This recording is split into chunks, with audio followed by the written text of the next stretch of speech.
J'ai découvert une de mes voisines qui était âgée, qui était morte depuis 4 mois dans son appartement. Voilà, c'était le déclic de se dire qu'on ne connaisse pas son numéro de sécu, qu'on n'ait pas son portable, peut-être, mais qu'on ne se soit pas demandé où est la personne. Voilà, je me suis dit, il faut trouver un prétexte pour aller vers les autres. Et c'est comme ça qu'est né, d'un fait divers tragique, une belle aventure humaine qui est la fête des voisins. Personne n'est venu à la première fête des voisins. C'est vrai, j'avais mis les tréteaux, 19 h, j'avais mis des invitations dans tous les halls d'immeubles, 19 h personne, j'avais l'air pas très malin. 19 h 30, une porte cochère s'ouvre, une dame arrive, je lui saute dans les bras, bonjour madame, bienvenue à la fête des voisins.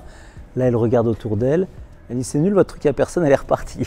Puis finalement à 20 h on était 25, à 20 h 30 on était 50, à 21 h on entendait des éclats de rire, de la joie, à 22 h tout le monde se disait pourquoi on a attendu si longtemps pour se rencontrer, et à 23 h plus personne voulait remonter chez soi, tellement on était bien ensemble. Ça c'est l'alchimie magique de la fête des voisins.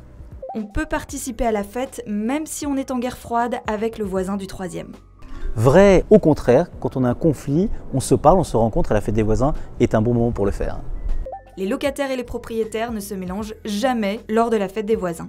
Entre le vrai et le faux, souvent au début c'est les propriétaires parce qu'ils se rencontrent à l'assemblée de copropriété, c'est là qu'ils passent l'information.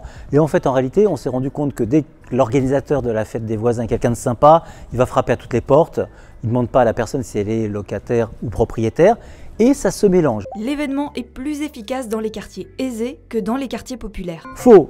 Cette fête des voisins, elle est partout, 10 millions de participants en France, 100 millions dans le monde.